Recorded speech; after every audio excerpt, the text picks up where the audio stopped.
My name's Dr. Ellie Cannon, and today we're going to discuss fever. How to spot it, check symptoms, treat it, and the difference between fever and other illnesses like scarlet fever.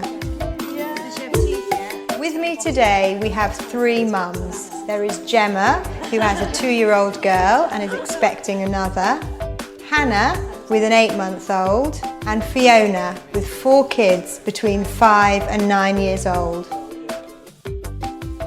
So we are here today to talk about fever and how we look after our little ones when they've got fever. So Hannah, how do you know when Ava's got a temperature? What are her signs? Well, usually she looks a little bit red, flushed, very warm, tears and that kind of thing, not sleeping very well. What we say with the fever, above 37.5 is not normal, and we would say is a fever. Normal temperature in children, particularly in babies, can vary, so always look for other symptoms as well. If you are in any doubt, always contact your GP. So you said, Hannah, that you have a digital thermometer at home, which you put under Ava's arm. I think getting anything in her mouth would be pretty difficult. To be honest, it's hard to take a read from her arm anyway, because she's, especially when she was younger and she'd had temperatures kind of under, 4 months old. It's, they're just wriggle fest, aren't they? So it's been quite difficult to take temperatures actually. I find a lot of my mums use the ear thermometers, which is what I use in practice and is what GPs use. To spot a fever in your child, thermometers are useful, but they're not the only way of diagnosing. Look at your child globally and how they are, rather than concentrating just on the number on the thermometer. When you said about sort of how you look after them when they've got a temperature, what sort of things you mentioned about giving her bottle, because that's a comfort. Yeah. What other sort of tricks do you use when she has a fever? We use flannels, so cold compresses on her forehead and things like that, and no blankets, just lying in a nappy basically to try and cool her off. What about you? What do you do with your kids? Probably similar, and then as much fluid, because I think as they get older and you say, do you want a drink? They go, no. So I'd just fill a little jug and say, you've got to get through that. Finish the whole not make thing. it That's too a good unachievable. idea. So they've got a set amount of liquid and they know they have to get through it. Yeah, and I can see that she's actually managed to drink it. There have been mums on the CALPOL Facebook page who've said they use ice lollies when their kids have got a fever because, sucking them obviously rehydrates them. As long as they're getting fluid in, that's what's really important, and if it helps to cool them down a little bit as well, then that's a bonus. To treat a fever, you can give paracetamol or ibuprofen if your child is distressed, and always follow the guidelines on the product leaflet.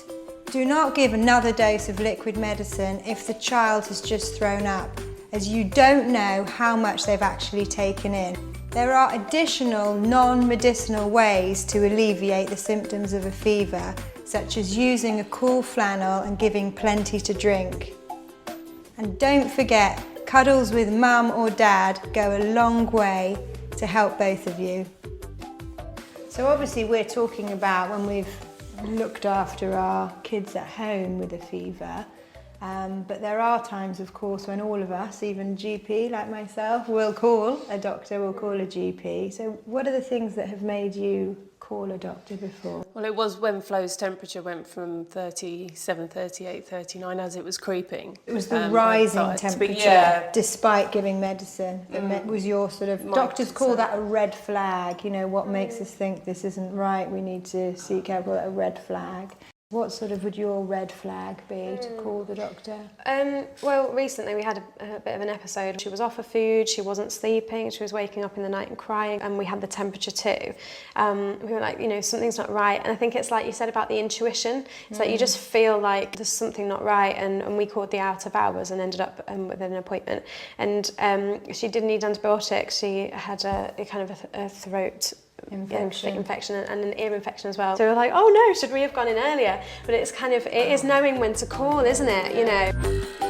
People are always asking me what the serious signs are to look out for if your child has a fever. The serious signs include if your child is unusually sleepy, If they won't take a drink, if you see an unusual rash, if they have difficulty breathing, if your child tells you they have a stiff neck or complains of a headache, or if you see them having a fit for the first time. This is by no means an exhaustive list. Always trust your instinct, and if anything concerns you, seek medical help.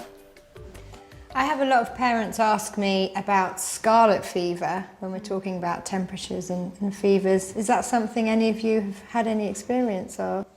None of mine have actually had it, but my twins are at preschool, or they're at a reception at our school, and they had a little outbreak about 3 months ago, yeah. The word in the playground was that she had scarlet fever, and everyone was like, really? Oh my goodness, you know, what does that mean?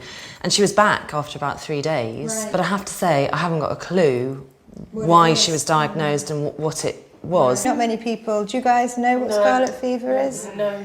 It's actually quite uncommon now because we have antibiotics, but it's actually a sore throat caused by a certain bacteria, which then goes on to sort of put toxins around the body, and that's what causes this rash that people get. It's actually a flushing rather than a rash. Right. And the skin also goes very dry and very papery, but children look very, very red. The most important thing to know about scarlet fever is that thankfully nowadays it's pretty uncommon here, and treatment is usually very effective. Parents aren't taught any of this stuff. Fever is a really common issue. It's usually not serious, but it can be sometimes, and it's important parents know the signs and the serious symptoms. I think there aren't always rules about what to do, and it's fine to trust yourself and have confidence in your own ability.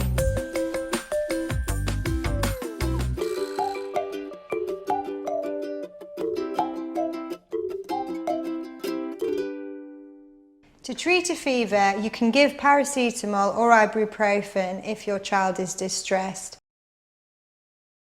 I think it's really difficult for parents to know when to seek help from a GP or a doctor if your child has a fever.